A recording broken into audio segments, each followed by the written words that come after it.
Welcome to the Candid Life podcast, where we turn our broken hallelujahs into melody lines of impact.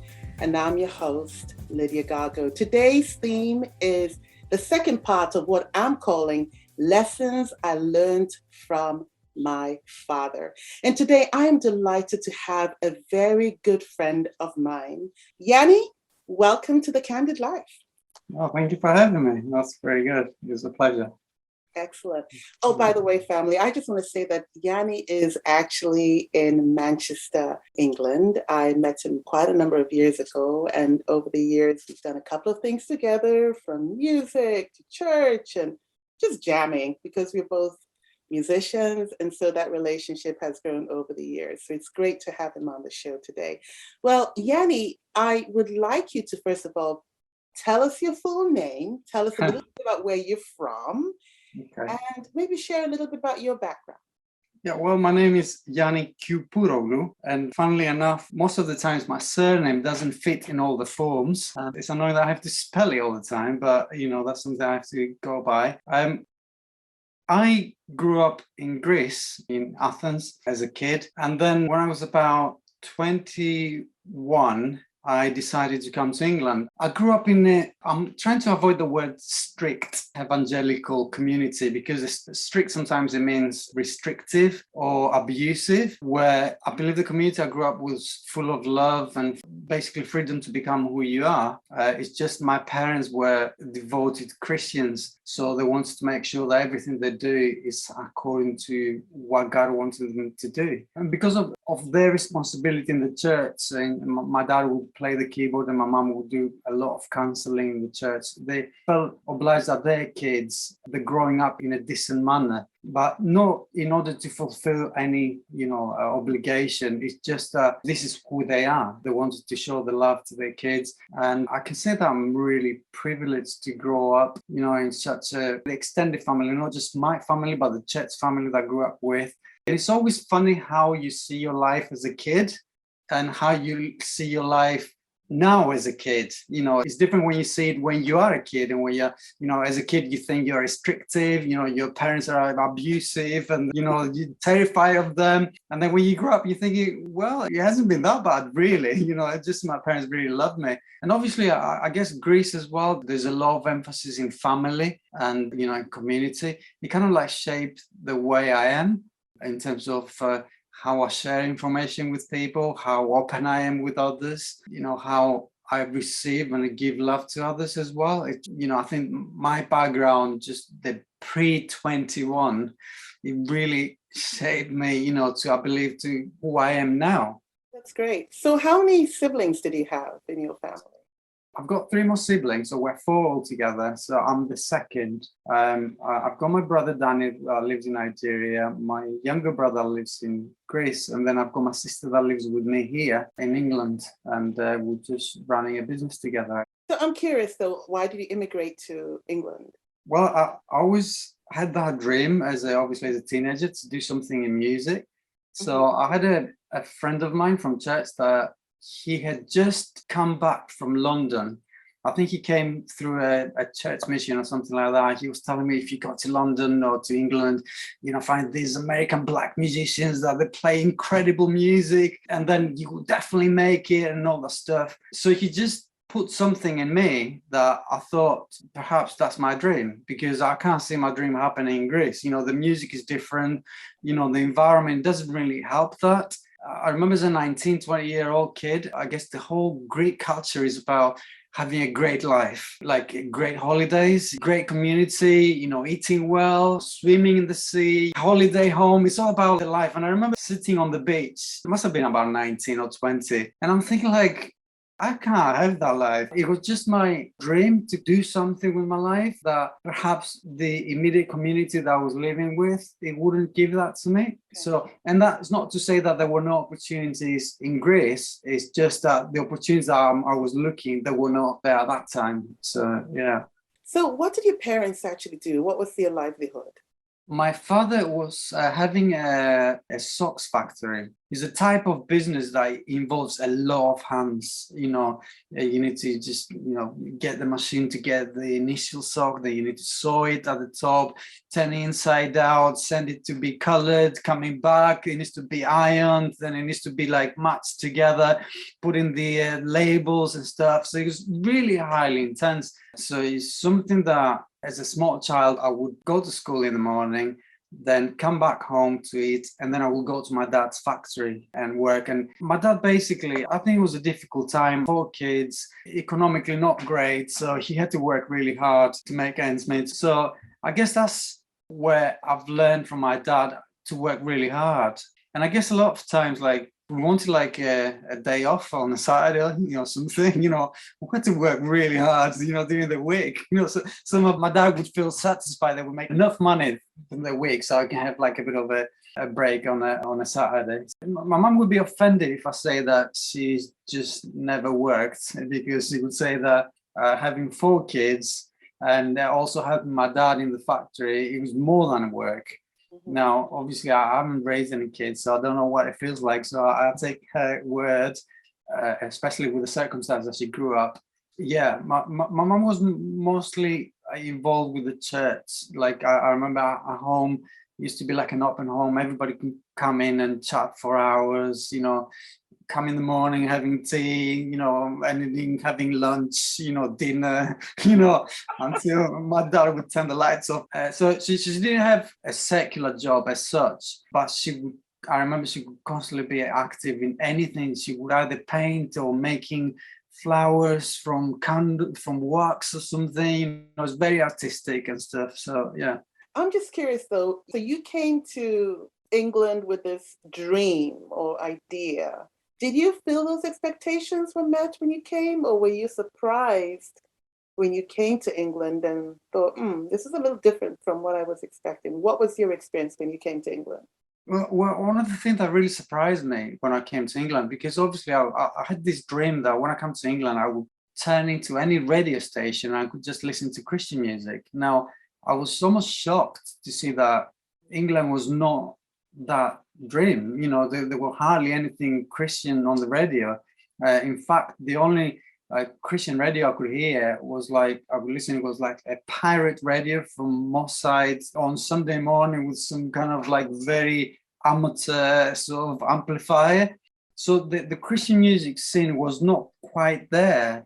I did join a few bands, but you see, the way I was doing it, I think was a bit wrong, because I was studying in the university, because obviously I had like a bit of a scholarship from the European Union, and I was trying to make it into bands. So I would travel the country with some kind of like country pop band, when I came, and then I would go really tired on my lectures in the morning, in the university, and my university degree would kind of suffer. The music would not go anywhere. And also I remember when finally we got a bit of a connections with word music, that I was just about to probably hopefully give in a bit of a contract and start touring. Most of the members of the band just said, that's not for me. I can't see myself touring around England.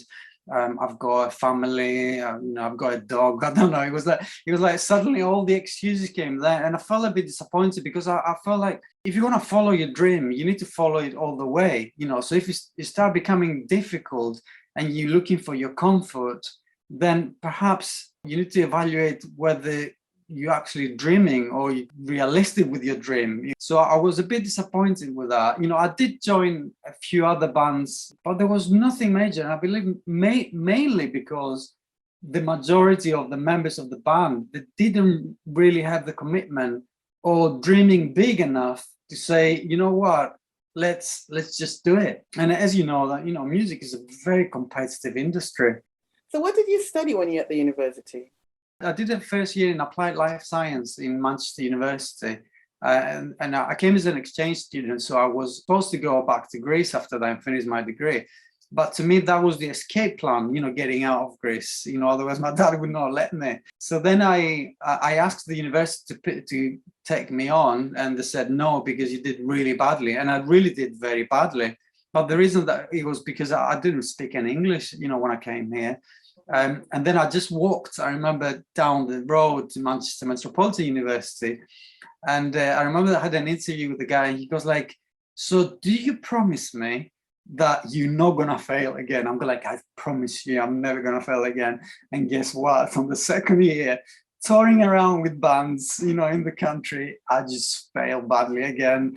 So it wasn't, to me, it wasn't my passion to study microbiology or something like that. It was just something because I had that idea. If you don't have a degree, if you don't study anything, then obviously you're not going to make it in life, and you always have to have something like a backup plan. I did it, I've got the degree, but yeah, it wasn't my dream, so I couldn't really, get excited about it, I guess. Family, we're going to go ahead and take a quick break. And when we come back, we're going to carry on with the discussion.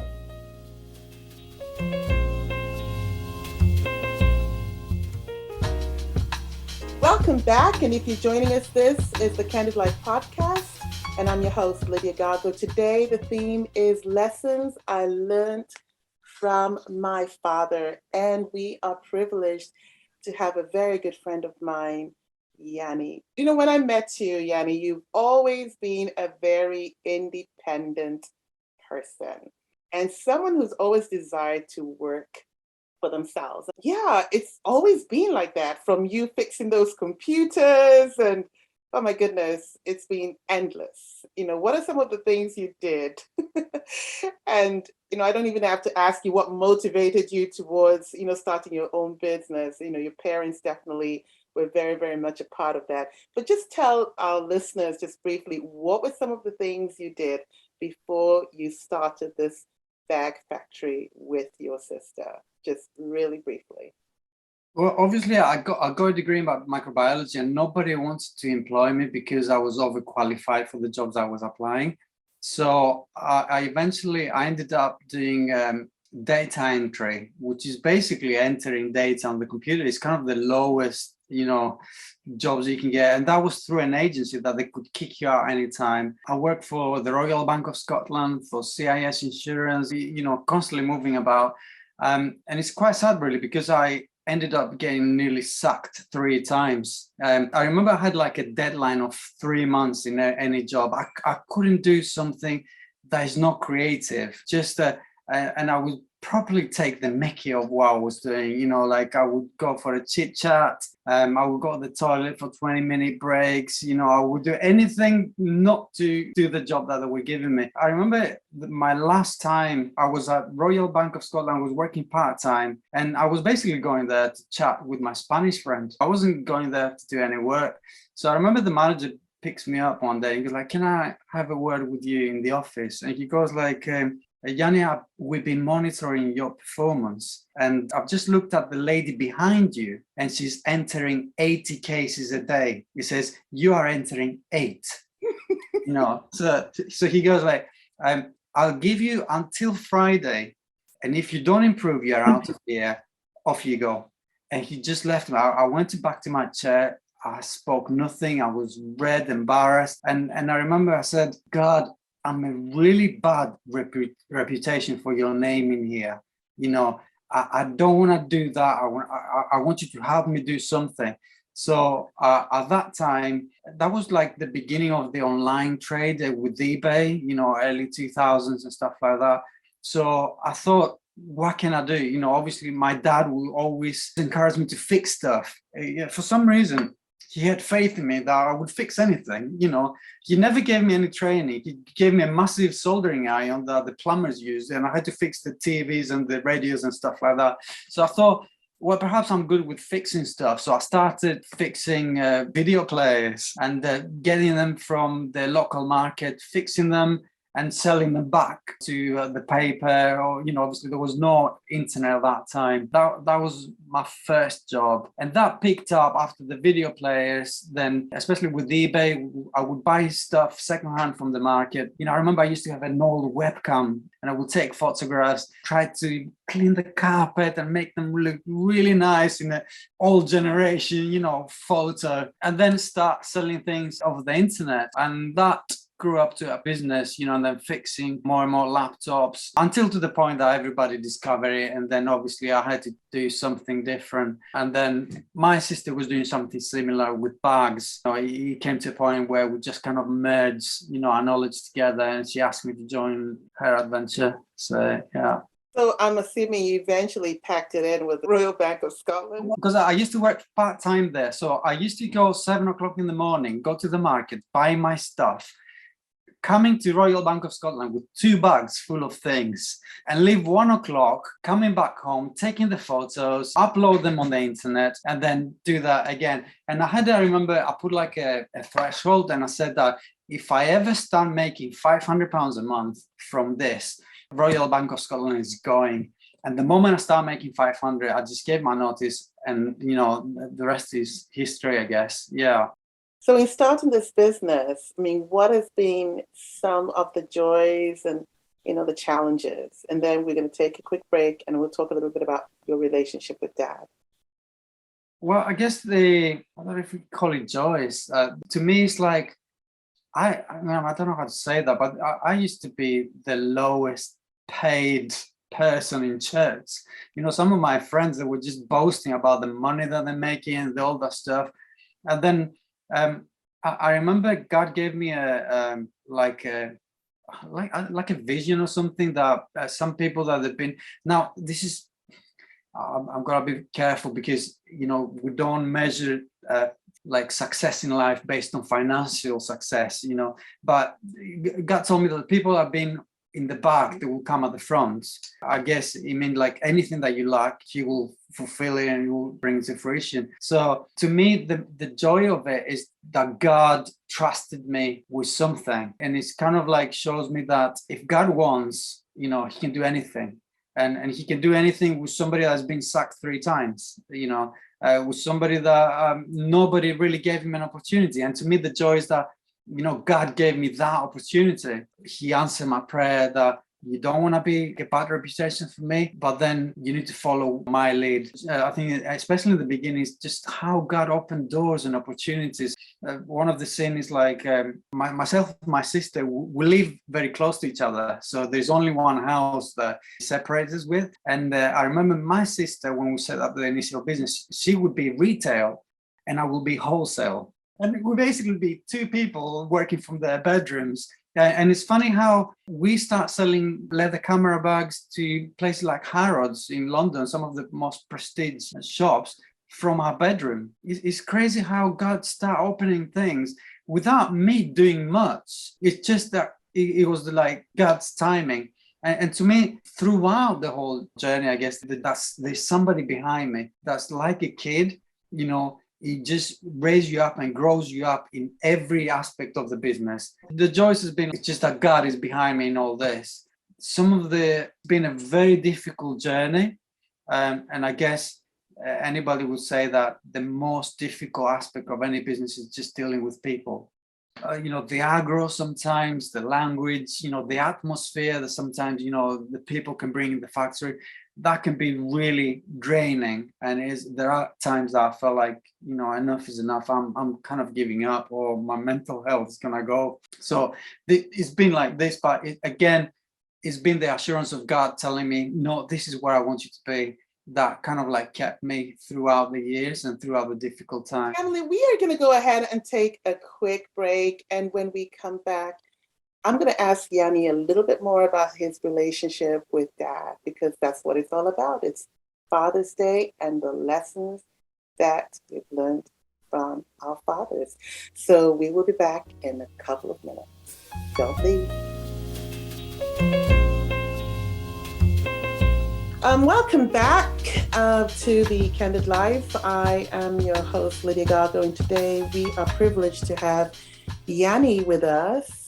Okay, let's just carry on with our discussion right now. I just wanted you to tell me a little bit about your relationship with your dad, and really, what was your dad's role in your life growing up? I spent quite a lot of time with my dad because obviously he had the factory. So most of the time of the day, if I wasn't in school, I was in the factory with my dad, where, that would be straight after school, about 1:30, 2 o'clock in the afternoon. until 9 o'clock in the night. My dad is not the person that talks too much, or kind of like take you on the side and give you a pep talk and speak to you in your life and, really deep theological stuff or, motivational things. Most of the stuff that I learned from my dad, it was basically by just being with him and just observe what he did. So the fact that he loved me, it was just because of the way he treated me. It wasn't necessarily because of what he said to me. Because I was around him a lot of the time, I don't think there was the need of actually talking too much, because it was like I'm observing your life and I'm kind of fitting within what you do. So I guess my relationship with my dad changed over the years. As a kid, it was kind of a bit more of a dependency. As a teenager, I was a bit more of a rebel. I wanted to get out of the house and not come back, so I had full control of my life.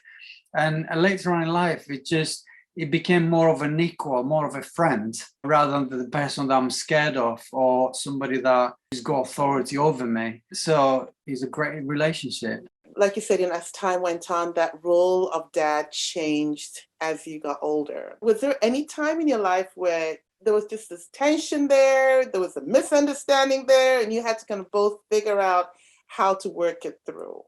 I think there was not much conversation with my dad. The time that I felt probably that when I actually started rebelling, it was when I remember one time I had my friends coming in the night, and my dad came up to the room about 11:30, 12 o'clock at midnight. I must have been about 17. And he goes like, "You go home now," to my friend. And I felt like, this is it. I'm getting out. You see, I'm not the person that I rebel with shouting. I'm a quiet rebel. So at that time I thought, there's no point, this is somebody else's territory. So I need to make my way out. After that, my dad is really respectful, and he never pushes his opinion. He can tell you what he thinks, but he will never tell you do this. He will always say, what about this? And especially when you're getting to the stage that you're going to get married as well, all the parents are trying to push you towards one direction. My dad will suggest things, but he will never say, do this. So our dynamic has always been like that, I guess. Yeah. So there's almost like a mutual respect. Yeah. I need to say an example that I remember just before I came to England. I was looking for a job so I can get some money together and just come to study.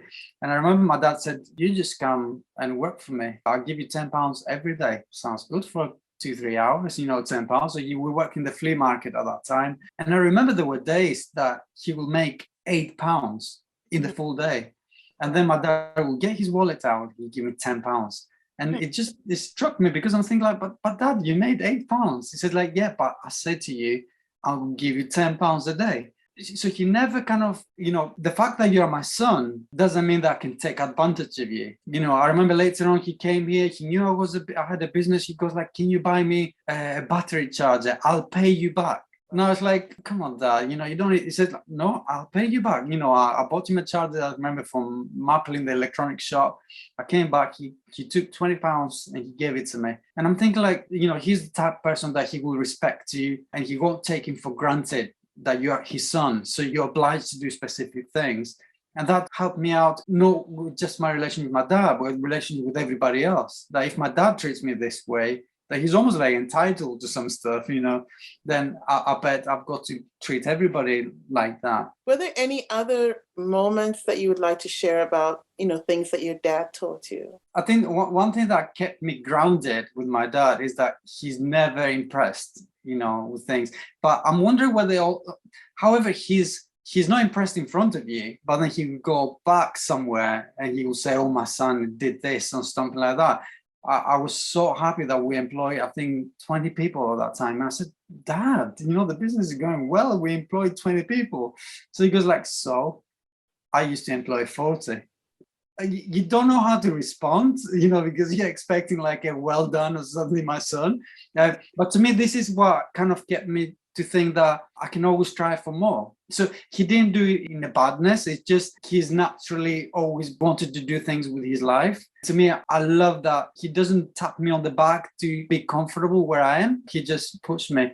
I remember this is the thing with my relationship with my dad. It's just the little things in life. I remember when it must have been about 7-8 years ago when he used to go to church. I traveled to Greece and he goes like, do you want to come with me, to church? I'm playing the keyboard. So I remember it was like me and my dad at the top of the church. And at some point, he just played the wrong note. And he just looking at me and he's smiling. And I'm smiling back because, I got here, you play the wrong note. And to me at that time, it kind of like it was the first time that I felt, this is not the dad that I'm scared of anymore. This is not the dad that he will tell me what to do, what not to do. This is the dad that can share his life. I've learned through my dad that this is the relationship that I've got to have with God. At that moment, my dad is sharing one of his moments and he's laughing with me, and I felt like there's nothing that I can give him and there's nothing that he can give me because we are not in that kind of relationship anymore. We're in a relationship that we're kind of sharing life. And I think that a lot of times with my Heavenly Father, it's just, we develop a relationship that is a bit about what God can give you, what God can protect you from, and we forget that it's a relationship that God says, I want to be inside of you. I want to be with you. Jesus is called Emmanuel. And to me, like, this is the thing that I've learned from my dad, that it's not anymore what I can get from him or what he expects from me, but it's the fact that we are together and we have that relationship nobody can break. That's really good. I mean, you've been way ahead here. So. Oh, sorry. Which is wonderful, because that was really what my question was going to be about your personal relationship with the Lord. You grew up in church. Can you just give us a little snapshot of how you came to a personal relationship with God?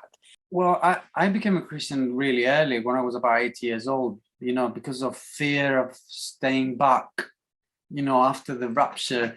I don't know if you remember the 1960s movies that they were absolutely, they would be totally inappropriate now to be shown in kids because they're like thriller movies, totally 18 classification. But at that time I said, I want to give my life to God because I don't want to be left behind. But to me, the transformation was not until I came to England, because now I was in a place that there was no church to check on me. There was no parents to check on me. So any decision that I had to make was just for myself. And I had to make decisions that I could do anything. I could mess up badly. I could be whoever I wanted, and I wouldn't give any account to anybody. I told you before that I came to do music and I was always pursuing that. And I had the plan that I'm going to do music. And then when I'm 50 or 60, then I will dedicate my life to the Lord and I do mission, and stuff. But it seemed that God kind of turned everything upside down. I will say that although I gave my life to the Lord when I was like about 8 years old, it was not until probably early 2000, just after my divorce, I guess, that I came to God and said, God, I've tried my life. At this moment, have a go. You try, take control. I'll do anything that you want me to do. You lead, I follow. And I think to me, this is where my life really turned upside down. This is when the business started. This is where God started raising me up, like as a person, like psychologically and mentally. He showed me that there's no point in being gifted and talented if your character is nowhere. He put me through so much stuff. He basically showed me that to me is more important who are you in me rather than what you can do for me. But then I could start seeing things happening from that time, but it wasn't the way I was expecting things to happen because I had a different time frame and things that I wanted to do. But God, like I'm saying, that his main aim was to change my character and make me strong, make me bold, make me somebody that I wouldn't give up straight away when things were hitting me. I tried to please people and like to be liked as well. God, I had to just destroy that and say, like, if you want to come with me on the journey, most of the times you won't be liked, but you need to follow me. And this is what I like about God, and I can see the relationship with my father. I said before that my dad never imposed his opinion on what I had to do. So he would give me his idea and it was up to me whether to take it or not. And it's funny that I was wondering why God was waiting until nearly 2009 for me to make a decision to say, God, have a go. Just try it out. And I did, Lydia. I said, God, I don't know if this is the best choice in my life, but I want to just try it out, like losing weight and try another diet.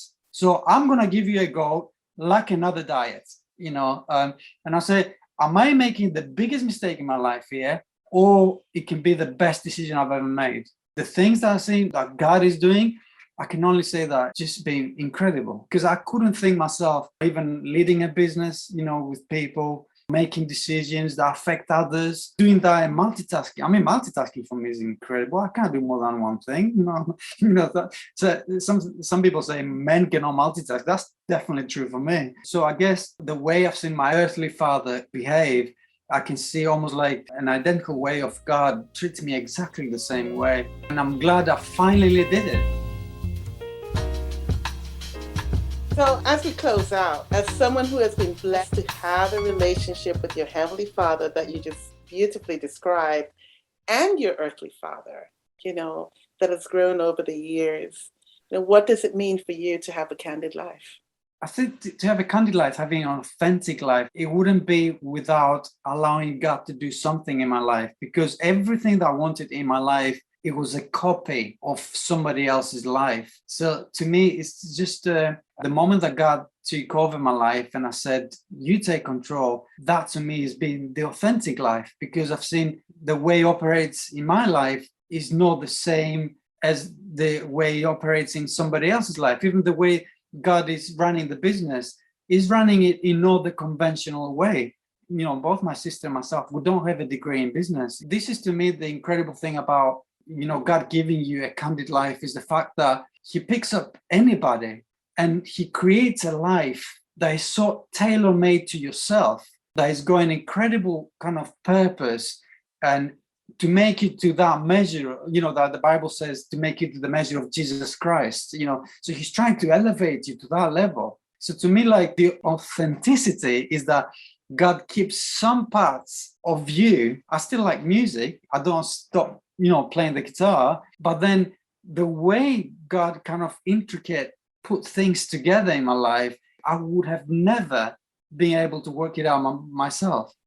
I love that. You're just basically talking about, for you, the candid life is just allowing God to work out his purpose, his plan, his Absolutely. way. And just listening to what you said, it's not like God takes away the things that you enjoy. He just weaves it in. Yanni, can I just thank you so much for coming on this podcast, and all the way from Manchester, United Kingdom via Zoom. Such a joy talking to you. So family all around the world, thank you for your support. I feel the love like a steady wind behind my back as I sit down and produce these podcasts. I really would love to hear your thoughts and your contributions. So please connect with me on livethecandidlife@gmail.com. That's livethecandidlife@gmail.com. Follow me on Instagram @LydiaGago. And please subscribe and share the podcast with friends and family. And I will make this one promise. When you listen to the podcast, the stories you hear will inspire, challenge, and empower you to live differently so that you can impact your generation and the next for good. Until then, remember your story matters because you matter. So live the candid life 24/7. And Yanni, thank you again. Thank you for having me.